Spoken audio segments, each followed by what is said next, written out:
Hole ಮಾಡ್ಕೊಂಡು 500 ಮೀಟರ್ನ ಒಳಗಡೆ ಪಾತಾಳಕ್ಕೆ ಹೊರಟೋಗುತ್ತೆ. ಆಗ ಬಿಲ್ಡಿಂಗ್ ನಲ್ಲಿರುವಂತ ಜನರು ಸರ್ವೈವ್ ಆಗಿ ಹೊರಗಡೆ ಬರ್ತಾರೋ ಇಲ್ವೋ ಅನ್ನೋದೇ ಈ ಕೊರಿಯನ್ ಸರ್ವೈವಲ್ ಮೂವಿ. ಈ ಮೂವಿ ಹೆಸರು ಸಿಂಕ್ ಹೋಲ್ ಅಂತ. ಈಗ ತುಂಬಾ ಟೈಮ್ ಅನ್ನ ವೇಸ್ಟ್ ಮಾಡದೆ ನಮ್ಮ ಮೈನ್ ಸ್ಟೋರಿ ಕಡೆಗೆ ಹೊರಟೋಗೋಣ.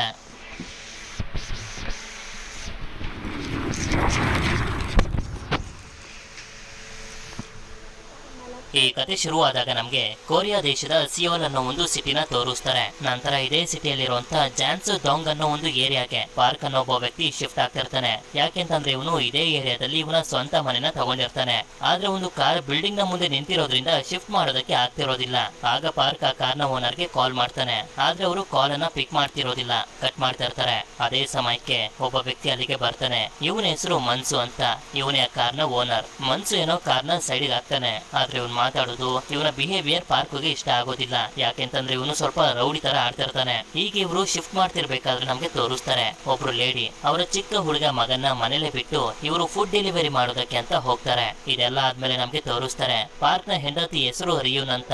ಈ ಮನೆಗ್ ಬಂದ್ಮೇಲೆ ಪಾರ್ಕ್, ಅವನ ಹೆಂಡತಿ ಹಾಗೆ ಮಗ 3 ಜನನು ಕೂಡ ತುಂಬಾನೇ ಸಂತೋಷವಾಗಿರ್ತಾರೆ. ಯಾಕೆಂತಂದ್ರೆ ಇವರು ಆಸೆ ಪಟ್ಟಂಗೆ ಒಂದು ದೊಡ್ಡ ಮನೆನ ತಗೊಂಡಿರ್ತಾರೆ. ಮಾರನೇ ದಿನ ಇವರು ಬ್ರೇಕ್ಫಾಸ್ಟ್ ಮಾಡೋದಕ್ಕೆ ರೆಡಿ ಮಾಡ್ಕೊಳ್ತಿರ್ಬೇಕಾದ್ರೆ ಪಾರ್ಕ್ ನ ಮಗ ಗೋಲಿನ ತಂದು ನೆಲದ ಮೇಲೆ ಹಾಕಿ ತೋರಿಸ್ತಾನೆ. ಅದು ಉರುಳ್ತಾ ಮತ್ತೊಂದು ತುದಿಗೆ ಹೋಗಿ ತಲುಪುತ್ತೆ. ಇದಾದ್ಮೇಲೆ ಇವನು ಜಿಮ್ ಸೇರ್ಕೊಳ್ಳೋದಕ್ಕೆ ಅಂತ ಬರ್ತಾನೆ. ಅಲ್ಲಿ ನೋಡಿದ್ರೆ ಜಿಮ್ ಟ್ರೈನರ್ ಬೇರೆ ಯಾರು ಅಲ್ಲ, ಅದು ಮನ್ಸುನೆ. ಆದ್ರಿಂದ ಈ ಜಿಮ್ ಬೇಡ ಅಂತ ಇವನು ಬೇರೆ ಕಡೆಗೆ ಹೋಗ್ತಿರ್ಬೇಕಾದ್ರೆ ನೆನಪಾಗಿ ಕೇಳ್ತಾನೆ, ನಿನ್ಗೆ ಅನ್ಸೋದಿಲ್ವಾ ನಮ್ ಬಿಲ್ಡಿಂಗ್ ಯಾಕೋ ಸ್ವಲ್ಪ ಸೈಡ್ಗೆ ವಾಲ್ ಇದೆ ಅಂತ? ಯಾಕಿದ್ನ ಹೇಳ್ತಿದ್ನಿ ಅಂತಂದ್ರೆ ನಮ್ಮ ಮನೆಯ ನೆಲದ ಮೇಲೆ ಗೋಲಿನ ಹಾಕಿದ್ರೆ ಅದು ತುಂಬಾ ಫಾಸ್ಟ್ ಆಗಿ ಉರುಳ್ತಾ ಮತ್ತೊಂದು ತುದಿಗೆ ಹೋಗಿ ತಲುಪ್ತಿದೆ. ನಮ್ಗೆ ಮುಂದೆ ಏನಾದ್ರೂ ಅಪಾಯ ಆಗ್ಬೋದು ಅಂತ. ಆದ್ರೆ ಮನ್ಸು ಮಾತ್ರ ಇದಕ್ಕೆಲ್ಲ ತಲೆ ಕೆಡ್ಸ್ಕೊಳ್ಳೋದಕ್ಕೆ ಹೋಗೋದಿಲ್ಲ. ಹೊಸದಾಗಿ ಬಂದಿದ್ದಾನೆ, ಏನೇನೋ ಮಾತಾಡ್ತಿದ್ದಾನೆ ಅಂತ ಅನ್ಕೋತಿರ್ತಾನೆ. ನಂತರ ಇವನು ಆಫೀಸ್ಗೆ ಬರ್ತಾನೆ. ಅಲ್ಲಿ ಇವನ ಕೊಲೀಗ್ ಆಗಿರುವಂತ ಕಿಮ್ ಪಾರ್ಕ್ ಹೊಸ ಮನೆನ ತಗೊಂಡಿರೋದಕ್ಕೆ ತುಂಬಾ ಖುಷಿಯಾಗಿ ಕಂಗ್ರಾಚುಲೇಷನ್ ಹೇಳ್ತಾನೆ. ಆಗ ಎಲ್ರು ಕೇಳ್ತಾರೆ, ನಿಮ್ ಮನೆನ ಎಲ್ ತಗೊಂಡಿದ್ದೀರಾ ಅಂತ. ಆಗ ಇವನು ಕೂಡ ಹೇಳ್ತಾನೆ, ಜಾನ್ಸು ಡಾಂಗ್ ಅನ್ನೋ ಒಂದು ಏರಿಯಾದಲ್ಲಿ ತಗೊಂಡಿದ್ದೀನಿ ಅಂತ. ಇದನ್ನ ಕೇಳಿ ಎಲ್ರು ಸ್ವಲ್ಪ ಬೇಜಾರಾಗ್ತಾರೆ. ಆ ಏರಿಯಾದಲ್ಲಿ ಯಾಕೆ ತಗೊಳ್ಳೋದಕ್ಕೆ ಹೋದ್ರಿ ಅಂತ. ಯಾಕೆಂತಂದ್ರೆ ಆ ಏರಿಯಾ ಮೊದ್ಲು ಒಂದು ಇಂಡಸ್ಟ್ರಿಯಲ್ ಏರಿಯಾ ಆಗಿತ್ತು. ಆ ಜಾಗದಲ್ಲಿ ತುಂಬಾ ದೊಡ್ಡ ದೊಡ್ಡ ಫ್ಯಾಕ್ಟರಿಗಳೆಲ್ಲ ಇತ್ತು. ಅದನ್ನ ಹೊಡೆದಾಕಿ ಈಗ ಮನೆಗಳನ್ನ ಕಟ್ಟಿರೋದು ಅಂತ. ಆದ್ರೆ ಪಾರ್ಕ್ ಮಾತ್ರ ತಲೆ ಕೆಡ್ಸ್ಕೊಳ್ಳೋದಕ್ಕೆ ಹೋಗೋದಿಲ್ಲ. ಈಗ ಏರಿಯಾ ಚೆನ್ನಾಗಿದೆ ಅಂತ ಸುಮ್ನಾಗ್ತಾನೆ. ಇದಾದ್ಮೇಲೆ ಪಾರ್ಕ್ ಫ್ಯಾಮಿಲಿ ಫೋಟೋನ ತಗ್ಸ್ಕೊಳ್ಳೋಕೆ ಒಂದು ಶಾಪ್ಗೆ ಬರ್ತಾನೆ. ಅಲ್ಲಿ ಬಂದು ನೋಡಿದ್ರೆ ಈ ಶಾಪ್ ನ ಓನರ್ ಬೇರೆ ಯಾರು ಅಲ್ಲ, ಅದು ಕೂಡ ಮಾನ್ಸುನೆ. ಸರಿ ಇನ್ನೇನ್ ಮಾಡೋದು ಅಂತ ಇವನು ಕೂಡ ಫ್ಯಾಮಿಲಿ ಫೋಟೋನ ಇವನ ಹತ್ರನೇ ತಗಸ್ಕೋತಾನೆ. ಹಾಗೆ ಹೊಸ ಮನೆನ ತಗೊಂಡಿರೋದಕ್ಕೆ ಒಂದು ಸಣ್ಣ ಪಾರ್ಟಿನ ಕೂಡ ಇವರು ಮಾಡ್ತಾರೆ. ಈಗ ಪಾರ್ಕ್ ಡ್ರಿಂಕ್ಸ್ ಮಾಡಿರೋದ್ರಿಂದ ಕಾರ್ ಓಡಿಸೋದಕ್ಕೆ ಆಗೋದಿಲ್ಲ. ಆದ್ರಿಂದ ಒಬ್ಬ ಡ್ರೈವರ್ ನ ಕಾಂಟ್ಯಾಕ್ಟ್ ಮಾಡಿ ಬರೋದಕ್ಕೆ ಹೇಳ್ತಾನೆ. ನೋಡಿದ್ರೆ ಬರುವಂತ ಡ್ರೈವರ್ ಕೂಡ ಬೇರೆ ಯಾರು ಅಲ್ಲ, ಅವನು ಕೂಡ ಮನ್ಸುನೆ. ನಂತರ ಇವನು ಇವರ ಕಾರನ್ನ ಡ್ರೈವ್ ಮಾಡ್ಕೊಂಡು ಬಂದು ಸೇಫ್ ಆಗಿ ಮನೆ ಹತ್ರ ಬಿಡ್ತಾನೆ. ಮಾರನೇ ದಿನ ಪಾರ್ಕ್ ಆಫೀಸ್ ನಲ್ಲಿ ಕಿಮ್ ನ ಜೊತೆ ಮಾತಾಡ್ತಿರ್ಬೇಕಾದ್ರೆ ಈ ಆಫೀಸ್ ನಲ್ಲಿ ಕೆಲಸ ಮಾಡ್ತಿರುವಂತ ಮತ್ತೊಬ್ಳು ಹುಡುಗಿನ ನಮ್ಗೆ ತೋರಿಸ್ತಾರೆ. ಇವಳ ಹೆಸರು ಜೂನ್ ಅಂತ. ನಂತರ ಮನೆಗ್ ಬಂದ್ಮೇಲೆ ಇವ್ರು 3 ಜನ ಇನ್ನೂ ಕೂಡ ಹೊಸ ಮನೆನ ತಗೊಂಡಿರುವಂತ ಖುಷಿಲೇ ಇರ್ತಾರೆ. ಅದೇ ಸಮಯಕ್ಕೆ ಈ ಬಿಲ್ಡಿಂಗ್ ನ ಗ್ರೌಂಡ್ ಫ್ಲೋರ್ ನಲ್ಲಿ ನಮ್ಗೆ ತೋರಿಸ್ತಾರೆ. ಬಿಲ್ಡಿಂಗ್ ಕ್ರ್ಯಾಕ್ ಆಗ್ತಿರುವಂತ ಶಬ್ದಗಳೆಲ್ಲ ಬರ್ತಿರ್ತವೆ. ಮಾರನೇ ದಿನ ಪಾರ್ಕ್ ಆಫೀಸ್ಗೆ ಹೋಗ್ಬೇಕು ಅಂತ ಹೋಗ್ತಿರ್ಬೇಕಾದ್ರೆ ನೋಡ್ತಾನೆ ಬಿಲ್ಡಿಂಗ್ ನ ಮುಂದೆ ಎಲ್ಲ ಸಣ್ಣ ಸಣ್ಣ ಕ್ರ್ಯಾಕ್ ಗಳು ಬಿಟ್ಬಿಟ್ಟಿರ್ತವೆ. ಅದಕ್ಕೆ ಇನ್ನು ಲೇಟ್ ಮಾಡಿದ್ರೆ ಆಗೋದಿಲ್ಲ ಅಂತ ಬಿಲ್ಡಿಂಗ್ ನಲ್ಲಿ ವಾಸ ಮಾಡ್ತಿರುವಂತ ಎಲ್ಲಾ ಜನರನ್ನ ಕರ್ಸಿ ಹೇಳ್ತಾನೆ, ನೀವು ಬಿಲ್ಡಿಂಗ್ ನ ಸುತ್ತ ಗಮನಿಸಿದ್ರ ಸಣ್ಣ ಸಣ್ಣ ಕ್ರ್ಯಾಕ್ ಗಳೆಲ್ಲ ಬರ್ತಿದಾವೆ. ಆದ್ರಿಂದ ಏನಾದ್ರೂ ಹೆಚ್ಚು ಕಡಿಮೆ ಆಗೋದಕ್ಕಿಂತ ಮುಂಚೆ ನಾವೇನಾದ್ರೂ ಡಿಸಿಷನ್ ತಗೋಬೇಕು ಅಂತ. ಇನ್ನೇನು ಇವರು ಮಾತಾಡಿ ಡಿಸಿಷನ್ ತಗೋಬೇಕು ಅಂತ ಅನ್ಕೊಳ್ಳೋಷ್ಟ್ರಲ್ಲಿ ಒಬ್ರು ಲೇಡಿ ಮನ್ಸು ಜೊತೆ ಜಗಳ ಆಡೋದಕ್ಕೆ ಶುರು ಮಾಡ್ಕೊಬಿಡ್ತಾರೆ. ಯಾಕೆಂತಂದ್ರೆ ಇವರಿಗೆ ಮನ್ಸು ಕಂಡ್ರೆ ಆಗೋದಿಲ್ಲ.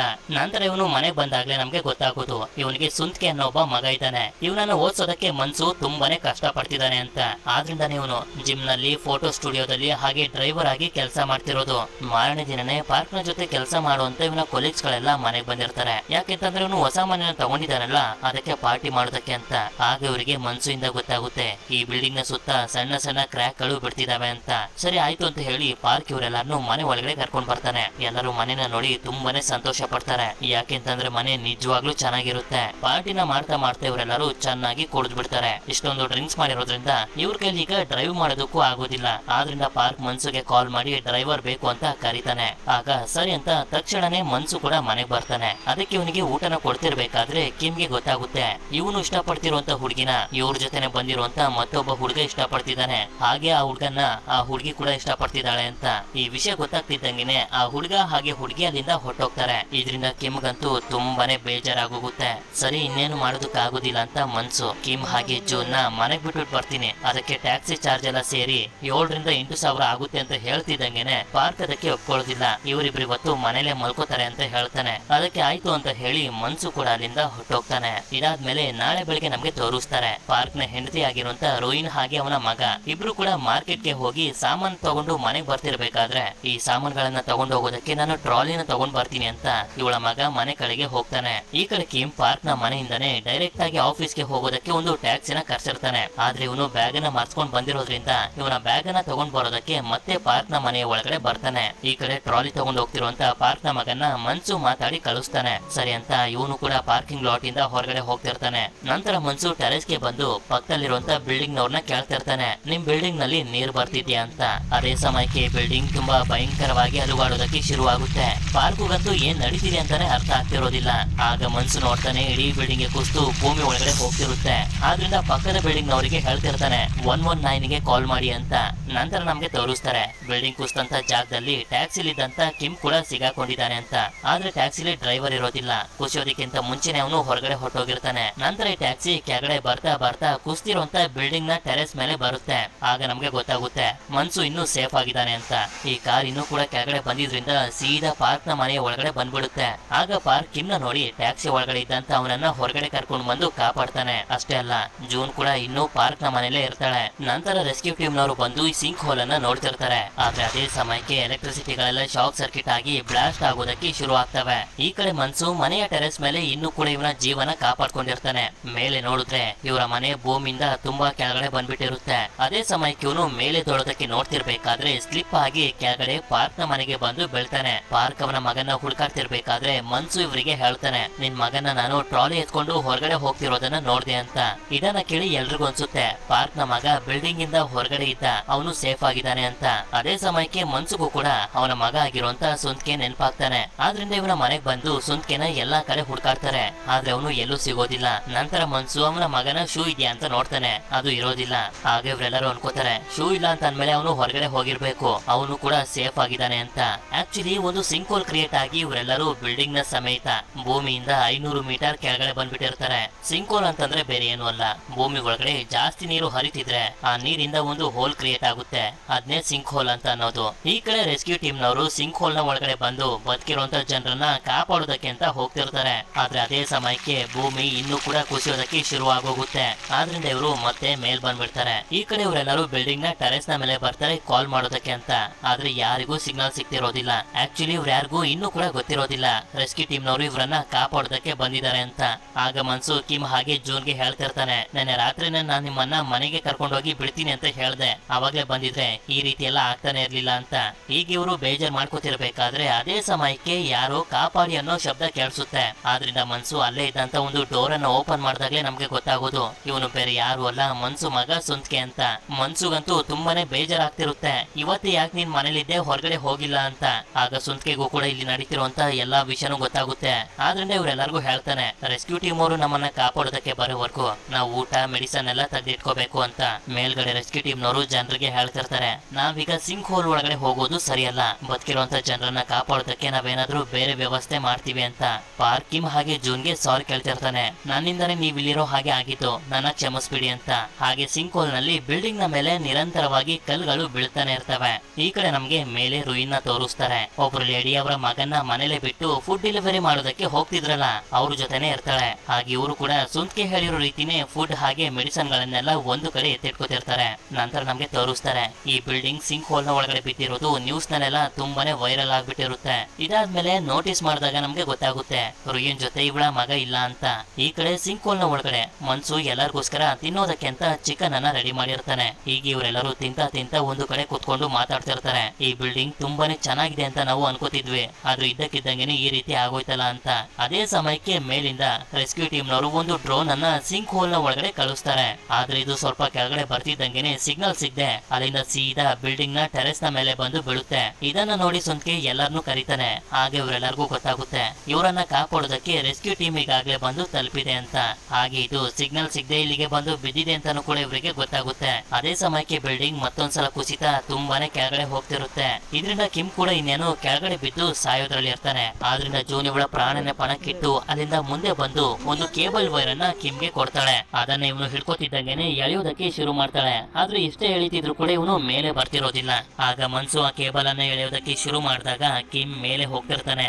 ಜೂನ್ ಇವನಿಗೋಸ್ಕರ ಇಷ್ಟೊಂದು ರಿಸ್ಕ್ ಅನ್ನ ತಗೊಂಡಿರೋದನ್ನ ನೋಡಿ ಕಿಮ್ ಇವಳನ್ನ ಇಷ್ಟಪಡೋದಕ್ಕೆ ಶುರು ಮಾಡ್ಬಿಟ್ಟಿರ್ತಾನೆ. ಅದೇ ಸಮಯಕ್ಕೆ ಕಿಮ್ ನ ಎಳಿತಿದ್ದಂತ ಕೇಬಲ್ ವೈರ್ ಕಟ್ ಆಗೋಗುತ್ತೆ. ಇವರೆಲ್ಲರೂ ಹೇಗೋ ಸೇಫ್ ಆಗ್ತಾರೆ. ಆದ್ರೆ ಕೇಬಲ್ ಅನ್ನ ಎಳಿತಿದ್ದ ಮನ್ಸುಗೆ ಯಾವುದೇ ತರದ ಗ್ರಿಪ್ ಸಿಗದೆ ಕೆಳಗಡೆ ಬದಿಗೆ ಬಿದ್ದೋಗ್ತಾನೆ. ಅದನ್ನ ನೋಡಿ ಸುಂದ್ಕೆ ಹೇಗಾದ್ರೂ ಮಾಡಿ ನನ್ನ ತಂದೆನ ಕಾಪಾಡ್ಲೇಬೇಕು ಅಂತ ಇವನು ಕೂಡ ಬದಿ ಒಳಗಡೆ ಹಾರ್ಬಿಡ್ತಾನೆ. ಆದ್ರೆ ಪ್ರಾಬ್ಲಮ್ ಏನಾಗುತ್ತೆ ಅಂತಂದ್ರೆ ಇಬ್ರಿಗೂ ಕೂಡ ಹೊರಗಡೆ ಬರೋದಕ್ಕೆ ಆಗ್ತಿರೋದಿಲ್ಲ, ಸಿಗಾಕೋಬಿಟ್ಟಿರ್ತಾರೆ. ಇದರಿಂದ ಇನ್ನೇನು ಇವರು ಮುಳುಗಿ ಸಾಯ್ಬೇಕು ಅಂತ ಅನ್ಕೊಳ್ಳೋಷ್ಟ್ರಲ್ಲಿ ಪಾರ್ಕ್ ಒಳಗಡೆ ಬಂದು ಒಂದು ಕಿಟಕಿನ ಹೊಡೆದಾಕ್ತಾನೆ. ಆಗ ಬದಿಯೆಲ್ಲ ಒಳಗಡೆ ಬಂದು ಮನ್ಸು ಹಾಗೆ ಸುಂದ್ಕೆ ಇಬ್ರು ಕೂಡ ಬದುಕೋತಾರೆ. ಅದೇ ಸಮಯಕ್ಕೆ ಡ್ರೋನ್ ಕೂಡ ಆಕ್ಟಿವೇಟ್ ಆಗಿ ಅಲ್ಲಿಂದ ಮೇಲೆ ಬರುತ್ತೆ. ಅದು ಮೇಲೆ ಬಂದಿದ್ದನ್ನ ರೆಸ್ಕ್ಯೂ ಟೀಮ್ ಅವರು ನೋಡ್ತಾರೆ. ನಂತರ ಇವರು ಆ ಡ್ರೋನ್ ಅಲ್ಲಿ ಇದ್ದಂತ ರೆಕಾರ್ಡಿಂಗ್ ಅನ್ನ ಚೆಕ್ ಮಾಡಿದಾಗ ಗೊತ್ತಾಗುತ್ತೆ ಪಾರ್ಕ್ ಹಾಗೆ ಅವನ ಜೊತೆ ಇನ್ನೂ ಸ್ವಲ್ಪ ಜನ ಜೀವಂತವಾಗಿದ್ದಾರೆ ಅಂತ.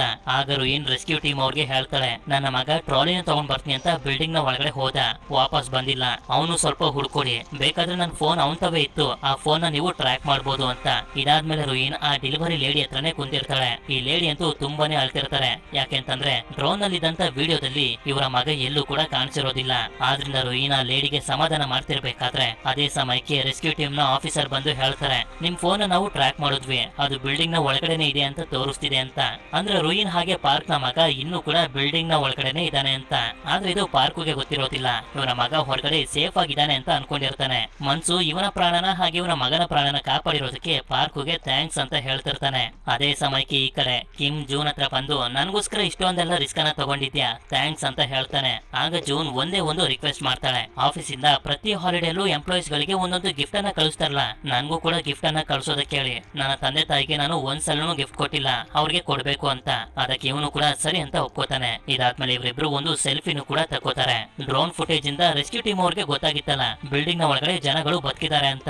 ಆ ವಿಷಯ ಈಗ ನ್ಯೂಸ್ ನಲ್ಲೆಲ್ಲ ತುಂಬಾನೇ ವೈರಲ್ ಆಗ್ಬಿಟ್ಟಿರುತ್ತೆ. ಹಾಗೆ ರೆಸ್ಕ್ಯೂ ಟೀಮ್ ನವರು ಸಿಂಕ್ ಹೋಲ್ ನ ಒಳಗಡೆ ಹೋಗೋದಕ್ಕೂ ಕೂಡ ಆಗ್ತಿರೋದಿಲ್ಲ. ಯಾಕೆಂತಂದ್ರೆ ಮತ್ತೊಂದ್ಸಲ ಭೂಮಿ ಕುಸಿಯುವಂತ ಚಾನ್ಸಸ್ ಇರುತ್ತೆ. ಹಾಗೆ ಇವತ್ತು ಮಳೆ ಬರುತ್ತೆ ಅಂತಾನೂ ಕೂಡ ವೆದರ್ ರಿಪೋರ್ಟ್ ಹೇಳ್ತಿರುತ್ತೆ. ಇದಾದ್ಮೇಲೆ ರೆಸ್ಕ್ಯೂ ಆಫೀಸರ್ಸ್ ಗಳು ಪಕ್ಕದ ಬಿಲ್ಡಿಂಗ್ ನ ಜನರನ್ನ ಕರೆದು ಮಾತಾಡ್ತಿರ್ತಾರೆ, ನಿಮ್ ಬಿಲ್ಡಿಂಗ್ ಅನ್ನ ನಾವು ನಿಧಾನವಾಗಿ ಬೀಳಿಸಲೇಬೇಕು, ಇಲ್ಲ ಅಂತಂದ್ರೆ ನಿಮ್ ಬಿಲ್ಡಿಂಗ್ ಅದಾಗದೆ ಬಿದ್ರೆ ಸಿಂಕ್ ಹೋಲ್ ದೊಡ್ಡದಾಗಿ ಏರಿಯಾದಲ್ಲಿರುವಂತ ಎಲ್ಲಾ ಬಿಲ್ಡಿಂಗ್ ಗಳು ಮುಳುಗೋಗ್ತವೆ ಅಂತ. ಆದ್ರೆ ಪಕ್ಕದ ಬಿಲ್ಡಿಂಗ್ ನ ಜನರು ಮಾತ್ರ ಇದಕ್ಕೆ ಒಪ್ಕೊಳ್ತಿರೋದಿಲ್ಲ. ನಾವು ತುಂಬಾ ಕಷ್ಟಪಟ್ಟು ಮನೆಗಳನ್ನ ತಗೊಂಡಿದೀವಿ, ನೀವ್ ಇದ್ದಕ್ಕಿದ್ದಂಗೆನೆ ಬಂದು ನಮ್ ಬಿಲ್ಡಿಂಗ್ ನ ಬೀಳಿಸ್ತೀವಿ ಅಂತಂದ್ರೆ ಹೇಗ್ ಒಪ್ಕೊಳಕಾಗುತ್ತೆ ಅಂತ. ಆಗ ಇವರೆಲ್ಲ ಇದ್ದಂತ ಒಬ್ಬ ವಯಸ್ಸಾದಂತ ವ್ಯಕ್ತಿ ಹೇಳ್ತಾನೆ, ನಾನು ಈ ಬಿಲ್ಡಿಂಗ್ ನಲ್ಲಿ ಮನೆ ತಗೊಳಕ್ಕೆ 20 ವರ್ಷ ಕಷ್ಟಪಟ್ಟಿದ್ದೀನಿ, ಆದ್ರೆ ಈಗ ನನ್ಗೆ ಮನೆಗಿಂತ ಸಿಂಕ್ ಹೋಲ್ ನಲ್ಲಿ ಸಿಗಾಕೊಂಡಿರುವಂತ ಜನರ ಪ್ರಾಣ ಮುಖ್ಯ, ನೀವೇನೇ ಮಾಡಿದ್ರು ನಾನು ಅದಕ್ಕೆ ಒಪ್ಕೋತೀನಿ ಅಂತ.